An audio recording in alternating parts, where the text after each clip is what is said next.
இப்பதான் அதுக்கு கண்ணு தெரியுது, அதனால கூர்ந்து கவனிக்கும். முன்னாடி லாங் சைடு தூரப்பார்வை இருந்துச்சு, அதனால தூத்துக்குடிலாம் அதுக்கு தெரியல. கரூர் மட்டும் கண்ணுக்கு தெரியுது.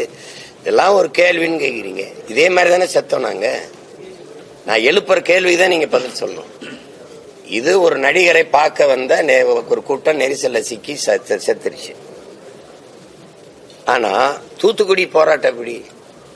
ஸ்டெர்லைட் ஆல, அதனால என்னுடைய நிலம் நஞ்சாகுது, நீர் நஞ்சாகுது, எங்களுடைய வாழ்வாதாரம் கெடுது, இங்க வாழ முடியல, அதனால நுரையீரல் தொற்று புற்று இதெல்லாம் வருது, இந்த ஆலையை அப்புறப்படுத்துங்க மூடுங்கன்னு நாங்க போராடுறோம். அந்த போராட்டத்துல மக்களே தலைமையேற்று போராடுகிற போராட்டம் தான் எழுச்சி, கிளர்ச்சி, புரட்சி. அப்படிப்பட்ட ஒரு புரட்சி, மக்கள் புரட்சி. அங்க ஏதாவது ஒரு கட்சி தலைவன் முன்னாடி நின்னானா? ஒரு கொடி தூக்கப்பட்டதா? இல்ல. ஆனா மக்கள் தங்கள் கையை உயர்த்தி இந்த ஆலை வேண்டாம் என்று முழக்கமிட்டு வந்தார்கள். அது மக்களாக முன்னெடுத்த போராட்டம். அந்த மக்கள் போராட்டத்துல கூட்டமா வர்றாங்கன்னா மாவட்ட ஆட்சியர்கிட்ட மனு கொடுக்க வந்தாங்க. அதுதான் நோக்கம். அங்க இருந்த அதிகாரி என்ன சொல்லியிருக்கணும்? அல்ல காவலர்கள் என்ன சொல்லியிருக்கணும்?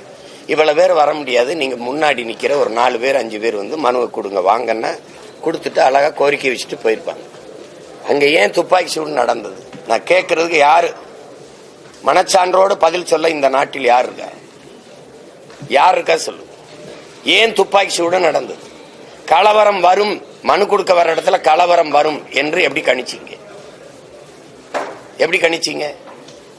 சரி, அப்படியே கலவரம் வந்தா முதல்ல என்ன பண்ணிருக்கணும்? தண்ணீரை தானே பீச்சி அடிச்சிருக்கணும், தடியடி நடத்திருக்கலாம், கண்ணீர் புகை குண்டுகளை வீசி மக்களை கலைச்சிருக்கலாம். எடுத்தவன சுட சொன்னது யார்? உன்னைய எப்படி சுட்ட? தொலை தூரத்திலிருந்து சுடுகிற சினைப்பருங்கிற துப்பாக்கி ரொம்ப தூரத்திலே குறிபார்த்து சுற்ற முடியும், ரொம்ப கூரா இருக்கும். அந்த துப்பாக்கியோட எப்படி வந்து காத்திருந்த? அதுவும் வண்டி மேல ஏறி நின்று எப்படி சுட்ட? முன்னாடியே ஏற சொன்னது யார்? உன்னைய இவ்வளவு ஆயுதங்களோட அங்க வந்து எப்படி நின்ன?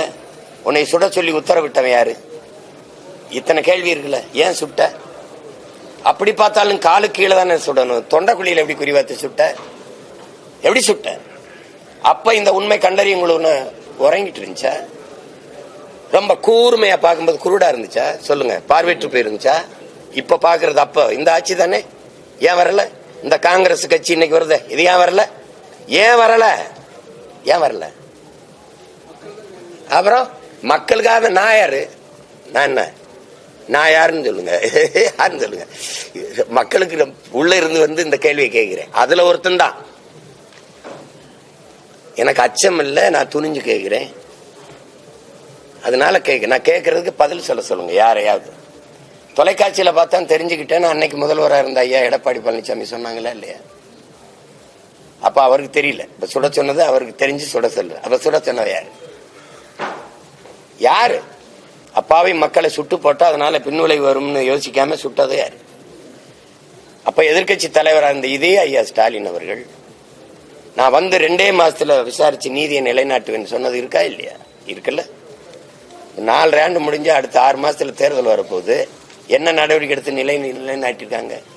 இதே இன்னைக்கு போட்டிருக்க விசாரணை கமிஷன் அம்மா அருணா ஜெகதீசன் தலைமையில அதே அம்மா தான் விசாரிச்சாங்க. இதே தூத்துக்குடிக்கு நான் வந்து நேர் நின்று 3 மணி நேரம் சாட்சியம் கொடுத்துருக்கேன். அதுக்கு என்ன நடவடிக்கை? இவங்க விசாரிச்சு அறிக்கை கொடுத்துட்டாங்க. அந்த அறிக்கைக்கு எடுக்கப்பட்ட நடவடிக்கை என்ன? ஒரே நடவடிக்கை தான் எடுக்கப்பட்டிருக்கு. அந்த துப்பாக்கி சூட்டில் ஈடுபட்ட அதிகாரிகளுக்கு பணி உயர்வும் பணி இடமாற்றமும் கொடுக்கப்பட்டிருக்கு. எப்படி? நான் ஒரு கேள்வி கேட்கிறேன். இந்த கரூர் நிகழ்வு வந்து ஓராண்டுக்கு முன்னாடி நடந்திருந்தா இவங்க எல்லாம் இவ்வளவு அக்கறை காட்டியிருப்பாங்கன்னு நினைக்கிறீங்களா? இது ஒரு சாவோட சாவு தான். சாராயம் குடிச்ச 63 செத்தான், ஆந்திர காட்டுக்குள்ள 20 பேர் சுட்டுக் கொல்லப்பட்டு செத்தான், இந்திய கடலுக்குள்ள 850 பேர் மீனவன் செத்தான். எங்க சாவு அவனுக்கு ஒரு பொருட்டே கிடையாது, அதெல்லாம் கவனிக்க மாட்டான். இப்ப இது ஏன்னா 4 மாசத்துல தேர்தல் வரப்போகுது, கூட்டணி அமைக்கணும், அப்ப பரபரப்பா இயங்கணும், அதை பேசணும்.